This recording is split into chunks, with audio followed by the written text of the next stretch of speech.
Underground civilizations exist, and they are several thousands of years more advanced than us. You sometimes hear urban legends about underground races or worlds. Are they really underground civilizations? If so, how do they exist? Why are they living underground? There's a lot to wonder about. In this video, I'll be covering several historical events related to underground civilizations, stories from religion, and some interesting modern research on underground structures. As I discuss the other world beneath our feet, I'll be answering the 3 questions posed at the start of this video, so be sure to watch to the end. I'll start by discussing Adolf Hitler, someone who doesn't seem to have any connection to underground civilizations at all. On April 23, 1945, Soviet forces entered Berlin, which fell 7 days later in suicide. After capturing the Reichstag building, Soviet forces discovered the corpse of a single person of Asian ethnicity in the basement, dressed in a sleeveless waistcoat and a maroon skirt. There seemed to be no doubt that this was the real corpse of a Tibetan monk. No one at the time knew why this corpse was left in the Reichstag building, but later research was able to shed light on the situation. The reason is connected with a massive project launched by Hitler called Lebensborn, or Fount of Life. Hitler had argued that non-Jewish Caucasians with blue eyes and blonde hair belonged to the Aryan race. The Aryan race refers to the common ancestor race of peoples who speak Indian and European languages. According to one theory, after the highly advanced civilization of Atlantis sunk into the ocean, the few remaining Atlanteans intermarried with other ethnicities in order to preserve their bloodline, and from these marriages were born many offspring. These offspring would become the Aryan race. Pure-blooded Atlanteans were said to have many mysterious abilities, but their offspring, that is, the Aryans, were of mixed blood and lost most, but not all, of these abilities. Hitler strongly believed that the German people were descendants of the Aryan race and launched the Fount of Life project in order to carefully select men and women to breed and bring purity back to their Aryan blood. According to rumor, while running this project, Hitler was informed that a pure-blooded descendant of the Atlanteans was currently living in hiding in Tibet. In order to make contact with this Atlantean, Hitler sent a search team formed from anthropologists, physicists, botanists, and other experts to Tibet in 1938. The search team traveled all over Tibet, searching for information on the Atlantean, while surveying the physical features of Tibetans, such as eye color, hair color, and skull shape. They gathered a lot of information, but discovered something in particular that was very interesting. Both Tibetan Buddhism and Bon, the indigenous religion of Tibet, include legends speaking of an underground world called Shambhala.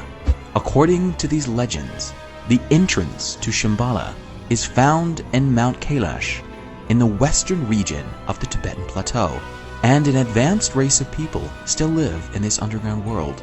The land of Shambhala is said to be formed from concentric circles with a glowing temple in the middle, in which the heads of the civilization lived.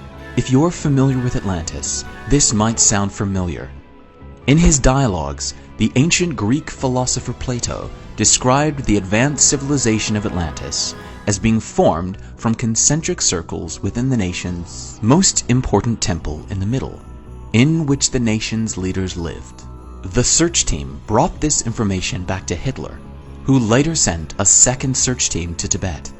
However, the second search team encountered British forces in India and was captured before it could reach Tibet. Many people wonder why Hitler was so obsessed with this. I think that he was in possession of information that had convinced him that underground civilizations actually exist. Most people probably think that underground worlds are simply urban legends. However, some research has suggested that there actually may be underground worlds. This research, conducted by researchers from the US, Canada, and China, was published in 2015 in an academic journal called Solid Earth. The research team fed seismic wave data from 227 earthquakes that occurred in East Asia from 2007 to 2011 into a supercomputer over 4 years to gain an understanding of the structure beneath the Tibetan Plateau. Shockingly, they found that the space under the Tibetan Plateau was mostly empty. This map shows this area. This space is truly massive. The small area indicated here would be large enough to fit the entire nation of Japan. They also used remote sensing technology to analyze the composition of underground rock and found that much of the rock carries the same electric conductivity as metal. An unbelievably high concentration of water molecules was also discovered throughout the wide space, suggesting that there may be an underground ocean. These findings are already very impressive, but what was most surprising to the researchers was how this mostly empty underground structure can support the Tibetan Plateau that is also host to the massive Himalayan mountains. Since then, there hasn't been any new research or new interpretations of this research on the structure beneath the Tibetan Plateau. However, what's certain is that the concept of an underground world is the common link between the Tibetan legend of Shambhala, Plato's dialogues about Atlantis, Hitler's strange behavior, and the modern research just discussed.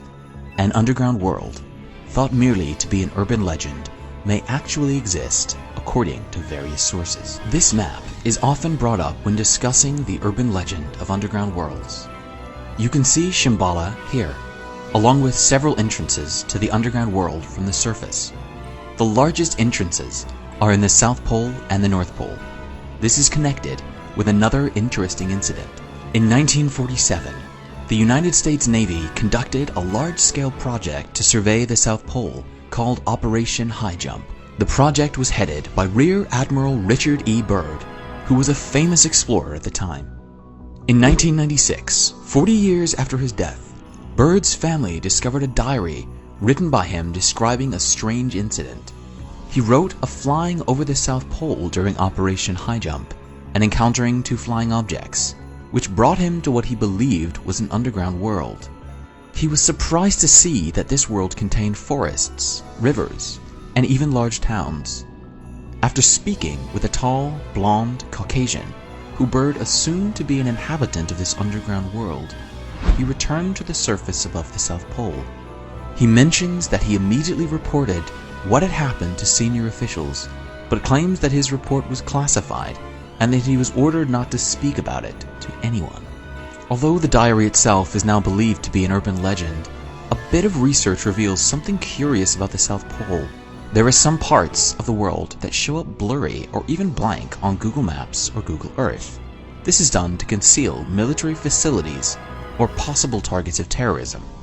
However, there are several blurry areas in the South Pole, even though there are no military facilities or possible terrorism targets there.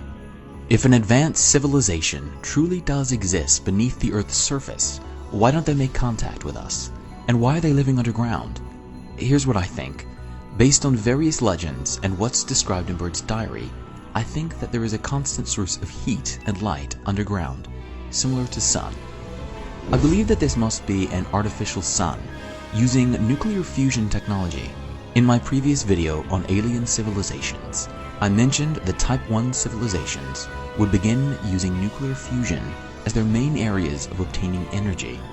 An underground civilization capable of mastering this technology would probably be at least 3,000 years more advanced than our own civilization. There's an interesting phenomenon worth mentioning here. If there is a large enough gap between 2 given civilizations, they'll tend to leave each other alone. For example, there are several tribes of people throughout the world that maintain primitive lifestyles and have never made contact with modern civilization, called uncontacted peoples. Our civilization is several thousands of years more advanced than these tribes. Even so, nothing has happened between them and us. We don't interfere with them because we simply aren't interested in them. and because it would serve no benefit for us to interfere with them.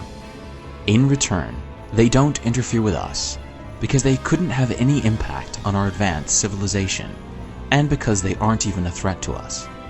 Similarly, an underground civilization several thousands of years more advanced than us would have no interest in us and wouldn't even want to interact with us. The only thing that would interest these people is the safety of Earth, their home. In a previous video, I discussed a mysterious object that passed through a meteor. I believe that this was the work of an underground civilization. I also think an underground civilization might interfere in our affairs if we were to start a nuclear war. After all, large-scale radiation contamination would also have an effect beneath the surface. Byrd mentions in his diary that he was taken to the underground world so that he would relay a message to the US government to stop using nuclear weapons. As for why this civilization is living underground, I think it's because most alien civilizations are probably located underground instead of above ground. We live above ground, so we tend to think that other civilizations would also live above ground. However, living above ground is actually very risky. For example, Dr. Stephen Hawking had stated that there is a 100% probability of a meteor incident similar to the one that killed off the dinosaurs occurring in the future. Cosmic rays present another risk. If we should lose our atmosphere, we'd be exposed to fatal cosmic rays, similar to what happened to Mars. If this happens, we could no longer live on the surface. In order to stay alive as a species, our only choice would be to spread or reduce the total risk of extinction by either colonizing outer space or moving underground. This might also explain why we haven't been able to discover any aliens. Most of these civilizations are probably living underground. There may even be civilizations inside the moon we see every night, or within Mars, which is our next frontier. Although we don't yet have the ability to live underground, and nothing has changed between us and any civilizations living underground. That might all change once we begin advancing underground. Even thinking about it gives me chills. Thank you for watching.